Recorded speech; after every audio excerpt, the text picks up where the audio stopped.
এবার হঠাৎ জাতিসংঘ থেকে সেনাবাহিনীর উপর বড় দুঃসংবাদ এলো। জাতিসংঘ থেকে ভয়াবহ হুঁশিয়ারি দিল প্রধানমন্ত্রী শেখ হাসিনাকে। হঠাৎ ঘুরে যেতে পারে ক্ষমতার চাকা।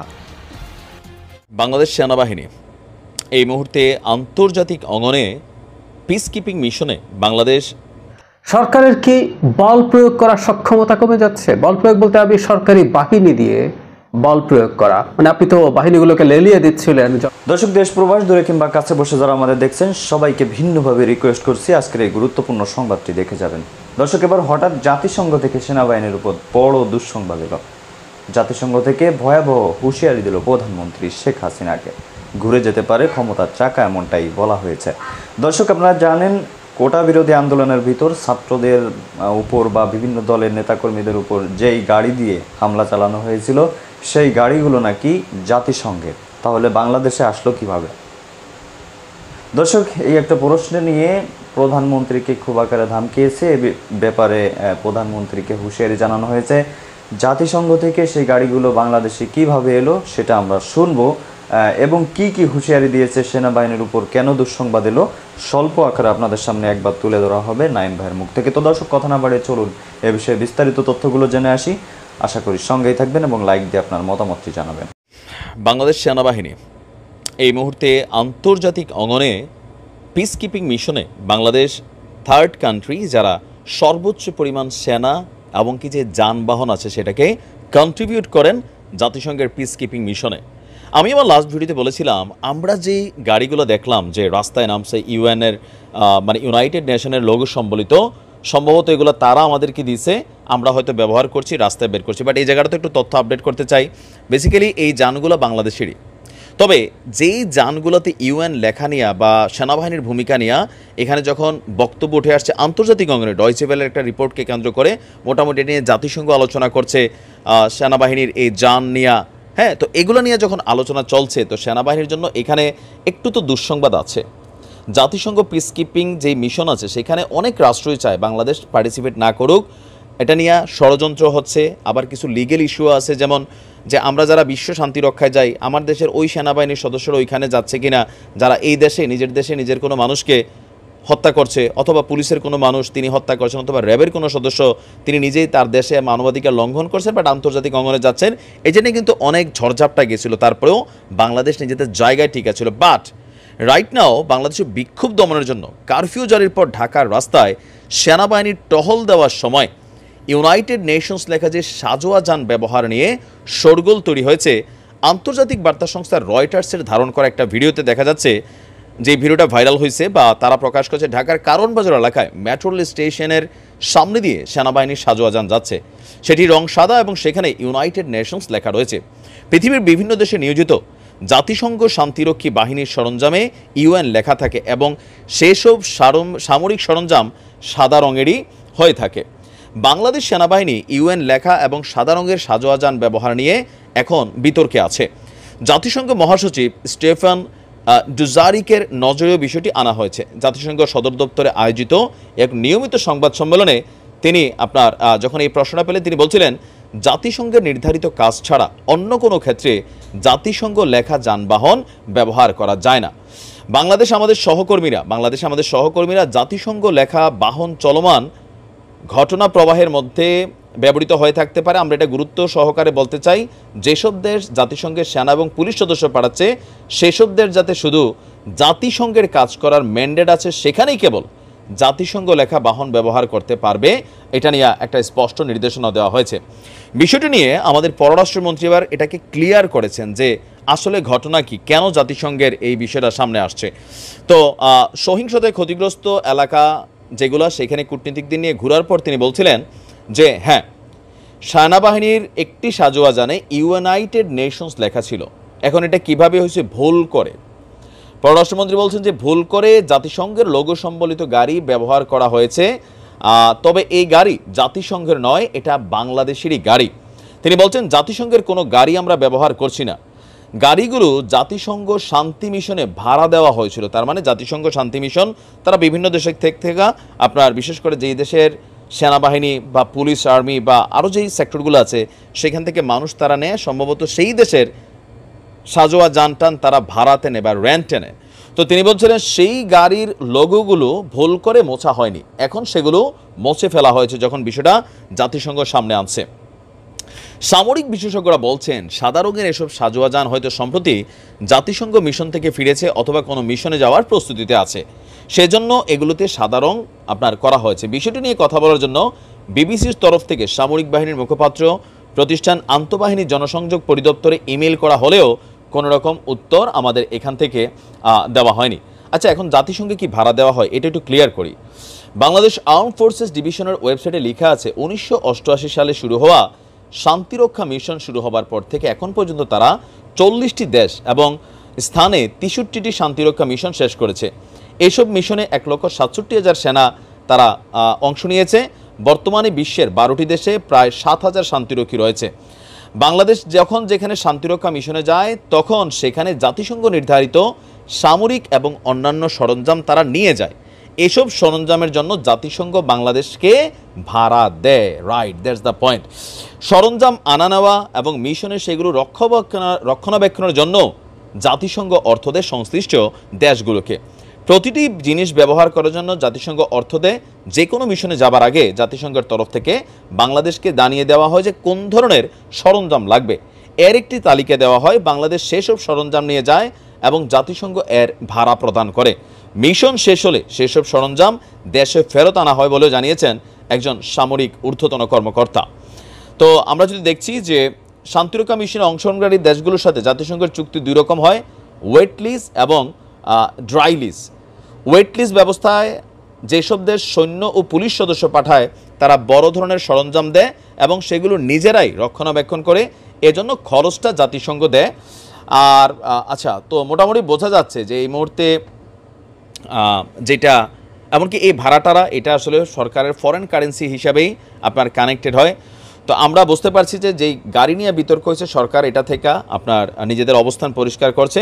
বাট এই ইস্যুটাকে কেন্দ্র করে আন্তর্জাতিক অঙ্গনে যে আলোচনা চলছে, এমনকি আমি কয়েকজন সাংবাদিকরা বলতেও শুনলাম যে পিস কিপিং মিশন থেকে বাংলাদেশের সেনাবাহিনীকে সরানো হোক। আবার অনেকেও চাইছেন যারা রাজনৈতিক ইস্যুতেও আন্তর্জাতিক অঙ্গনে যে আমাদের সেনাবাহিনী আর সেখানে না যাক বা পুলিশ বিজিবি বিডিআর না যাক, নানান ধরনের কিন্তু আলোচনা চলছে। তো এই মুহূর্তে এটা সেনাবাহিনীর জন্য একটু তো নেগেটিভ একটা অবস্থান তৈরি হয়েছে।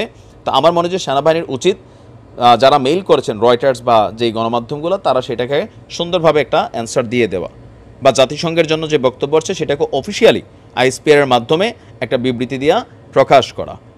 তো দেখা যাক আসলে এটার ইফেক্ট আবার কি হয়, কারণ অনেক জায়গাতে লবিং হচ্ছে বাংলাদেশ সেনাবাহিনীকে জাতিসংঘ মিশন থেকে সরানোর জন্য।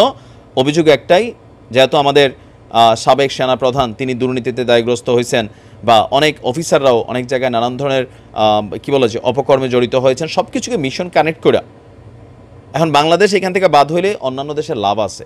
কারণ বাংলাদেশে যারা পুলিশ বিডিআর আর্মি নৌবাহিনী সেনাবাহিনী বা বিজিবিতে চাকরি করেন সবার একটা টার্গেট থেকে 2-1টা মিশন করতে পারলে মোটামুটি ভালো অঙ্কের একটা টাকা পাওয়া যায়, লাইফের বাকিটা সময় মোটামুটি আরামায়েসে কাটানো যায়। যদি এগুলো না থাকে তাহলে সেনাবাহিনীর যারা সদস্য বিজিবির যারা তারা তো আর ঘোষটোস নাই, পুলিশ হয়তো 2-4 টাকা ঘোষটোস খাইতে পারে, তারা কিন্তু আর কিছুই থাকবে না, শুধুমাত্র লেফট রাইট বা যেই নর্মাল কর্মকাণ্ড আছে দেশের জরুরি পরিস্থিতিতে, যুদ্ধ তো আর নাই তাই না, অথবা কারফিউ টারফিউ এগুলোতে ভূমিকা রাখা ছাড়া আর আলাদা কোনো টিএডিএর সুযোগও নেই। তো দেখা যাক জাতিসংঘের এই ইস্যুটা আসলে ফাইনালি কিভাবে সমাধান হয় বা আমাদের এই বিষয়টা নিয়ে জাতিসংঘ ফাইনাল একটা বিবৃতি কী দেয়। তো সরকারের উচিত এটা নিয়ে মুভমেন্ট করা। গতকাল স্বরাষ্ট্রমন্ত্রীর একটা কথায় আমার কাছে এই প্রশ্ন মাথায় এসছে, সরকারের কি বল প্রয়োগ করার সক্ষমতা কমে যাচ্ছে? বল প্রয়োগ বলতে আমি সরকারি বাহিনী দিয়ে বল প্রয়োগ করা, মানে আপনি তো বাহিনীগুলোকে লেলিয়ে দিচ্ছিলেন জনগণের শান্তিপূর্ণ আন্দোলনকে নস্যাৎ করার জন্য, খুন করার জন্য মানুষকে।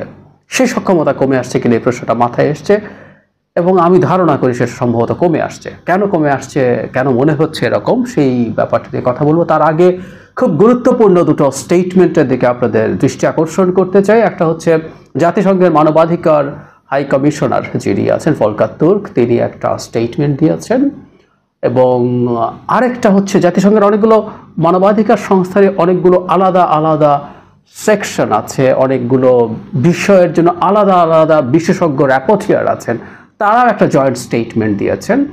আর সেটাও এই দুটোকে একত্র করে তারপর স্বরাষ্ট্রমন্ত্রী কি বলেছেন এবং সেটা থেকে কেন আমি এমন ইন্টারপ্রিট করছি সেটা নিয়ে কথা বলবো। ভলকার তুর্কের যে স্টেটমেন্ট সেটাতে বলা হচ্ছে Turk decries government crackdowns are just respect for international human rights standards. গভর্নমেন্টের যে ক্র্যাকডাউন আছে সেটাকে ডিনাউন্স করছেন, তীব্রভাবে সমালোচনা করছেন এবং ইন্টারন্যাশনাল হিউম্যান রাইটস যে স্ট্যান্ডার্ড আছে সেটার প্রতি রেসপেক্ট দেখাতে বলছেন। এতেই বোঝা যায় যে বাংলাদেশে যা হচ্ছে সেটা ইন্টারন্যাশনাল হিউম্যান রাইটস স্ট্যান্ডার্ডসের সাথে সিরিয়াস ভায়োলেশন আছে। এখন কেউ কেউ বলতে পারেন জাতিসংঘ এই ধরনের বক্তব্য তো অনেক সময় দিয়েছে। ভলকার তুর্ক ইনফ্যাক্ট বাংলাদেশের বিভিন্ন সময়ে বিরোধী দলের উপরে দমন পীড়ন, ডক্টর ইউনুস ইস্যু, অধিকার ইস্যু, এরকম মানে অধিকার যে এনজিও আছে তাদের যে দুজনকে কারাদণ্ড দিচ্ছে সেসব ইস্যুতেও কথা বলেছে। সো পাত্তা দেওয়াটা আর কিছু নাই।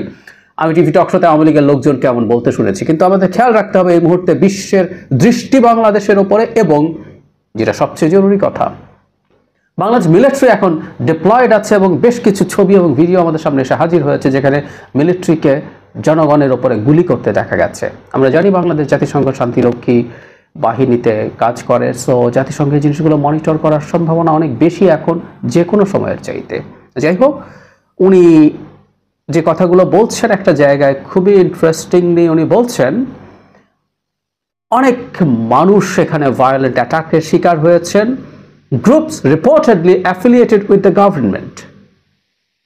কিছু মানুষ দ্বারা যারা সরকারের সাথে যুক্ত, মানে ছাত্রলীগ, যুবলীগ, আওয়ামী লীগ বা অন্য কোনো গুন্ডা পান্ডা তাদের ভাড়া করা, তাদের কথা উল্লেখ করছেন এবং তাদেরকে মানে জনগণকে ঠেকানোর জন্য কোনো এফর্ট দেখা যায়নি। তার মানে রাইটলি জাতিসংঘ মানবাধিকার হাই কমিশন আইডেন্টিফাই করছে এই বিভৎসতা কারা ঘটিয়েছে। তারপর একটা জায়গায় বলছে in order to begin to rebuild gravely damaged public trust, আমাদের জনগণের বিশ্বাস তো নষ্ট হয়েছে, ভয়ঙ্করভাবে ধ্বংস হওয়া, সেটার জন্য অনেকগুলো করতে বলছেন, ডায়ালগের কথা বলছেন এবং বলা হচ্ছে যা যা ঘটনা ঘটেছে এবং ল এনফোর্সিং যে এজেন্সিজ আছে তারা ইন্টারন্যাশনাল হিউম্যান রাইটসের স্ট্যান্ডার্ড একদম ক্লিয়ারলি মেনে চলবে regarding the policing of protest including the use of force. প্রটেস্টকে কীভাবে হ্যান্ডেল করতে হবে ওই সংক্রান্ত যে স্ট্যান্ডার্ড আছে সেটা মানতে বলছে খুব ক্লিয়ারলি। অন্যান্য ক্ষেত্রে যা যা বলা হয় যে মিডিয়া আউটলেটগুলোকে ফ্রি করে দেওয়া উচিত, কথাবার্তা বলতে দেওয়া উচিত, এখানে ব্ল্যাঙ্কেট ইন্টারনেট শাটডাউনের কথা বলা হচ্ছে যেটা প্রলং পিরিয়ড, যেটা ইন্টারন্যাশনাল লয়ের সাথে অসামঞ্জস্যপূর্ণ। এই যে ইন্টারনেট বন্ধ করে দিল ঢালাওভাবে সব জায়গায় অনেক লম্বা সময় ধরে, সেটা আন্তর্জাতিক আইনের সাথে সাংঘর্ষিক এবং একই সাথে মানুষের এক্সপ্রেশন, যেটা মত প্রকাশের স্বাধীনতা, মানুষের শান্তিপূর্ণ সমাবেশ, এইসব রাইটকে ধ্বংস করা হয়েছে। এগুলোকেও এবং অনেক ইকোনমিক রাইটও আছে যেগুলোকে রেস্টোর করতে বলা হয়েছে। এবং ইন্টারনেট বন্ধ করার ক্ষেত্রে কি কি হয়, খুব স্বাভাবিকভাবে মানুষের ইনফরমেশন ঠিকমতো ছড়াতে পারে না, পাবলিক সিকিউরিটি কমিয়ে দেয়, এবং সবচেয়ে বড় কথা হচ্ছে ল এনফোর্সিং এজেন্সিজ, এই জায়গাটা খুব ইম্পর্টেন্ট, এটাই আমরা বলছিলাম। আমি এই জায়গাটা পড়ি ইংরেজিতে। Internet shutdown can also reduce public scrutiny and knowledge of conduct of law enforcement agencies and so risk heightening impunity for their actions. মানে ইন্টারনেট আপনি যখন বন্ধ করে দেন তখন ল এনফোর্সিং এজেন্সিজ যা যা করে সেটার ক্ষেত্রে জনগণের স্ক্রুটিনি এবং নলেজ, মানে জনগণ যে দেখবে, চোখ রাখবে, সতর্কতার সাথে দেখবে, সেটা যেহেতু বন্ধ হয়ে যায় তাই তাদের ক্ষেত্রে তাদের কর্মকাণ্ডের ইম্পিউনিটি, বিচারহীনতার সুযোগ তৈরি হয়। এরকম অনেক কথাবার্তা আছে যেগুলো খুবই স্ট্রংলি বলা হয়েছে। তারপরে যেটা বলা হয়েছে ভবিষ্যতে যেসব রাইট আছে, যে রাইটগুলোর কথা বলা হয়েছে, freedom of assembly, freedom of expression, এগুলো ইন্টারন্যাশনাল স্ট্যান্ডার্ড মেনে বাংলাদেশ রক্ষা করবে, তারা সেটাকে আর্জ করছেন। এখানে একটা জিনিস, এরপর আরেকটা স্টেটমেন্টের কথা বলেছি যেখানে একই দিনে UN experts call for immediate end to violent crackdown and full accountability for human rights violations. তো দর্শক দেখলেন ডক্টর জাহিদুর রহমান স্যারের মুখ থেকে খুবই গুরুত্বপূর্ণ প্রতিবেদন। তিনি কিছু বলছিলেন যে সরকারের কি পাওয়ার কমে গেছে, এমনটাই কিছু বলছিলেন। দর্শক দেখলেন জাতিসংঘ থেকে যে সুরগুলো দিচ্ছেন নরম ভাষায় হলেও তার ভিতরে কিন্তু অনেক কঠোরতা আছে। শুরুতেই আপনারা নাইমবার মুখ থেকে দেখলেন জাতিসংঘের গাড়ি নিয়ে যে রহস্য, সেই রহস্যটা তিনি ফাঁস করলেন। আসলে গাড়িগুলো নাকি বাংলাদেশের, সেই জাতিসংঘের সিল লাগানো ছিল, কিনেছিল, হয়তোবা সেই সিল মুছতে মনে নেই, এই কারণে সামান্য একটা গাড়ির কারণে বড় একটা বিপদের সম্মুখীন হতে যাচ্ছে বাংলাদেশ। জানি না এই বিপদ কতদূর যাবে এবং জাতিসংঘ এই নিয়ে থেমে যেতে পারে কিংবা ভয়াবহভাবে তারা চেপে ধরতে পারে বাংলাদেশকে, কারণ তারা সামান্যতম অন্যায় পেলে বড় আকারে ধরে বসে। দর্শক, এ বিষয়ে আপনার মতামত কি? জাহিদুর রহমান স্যারের সাথে আপনারা সহমত কিনা? এই কোটা আন্দোলন থেমে যাওয়া উচিত কিনা অবশ্যই আমাদের জানাবেন। দেশের অবস্থা খুবই খারাপ ছিল, ভালো হয়েছে। তো এ বিষয়ে আপনাদের মতামত কি? আর হ্যাঁ দর্শক, পরবর্তী আপডেট পেতে আমাদের চ্যানেলটি সাবস্ক্রাইব করে রাখবেন। ধন্যবাদ।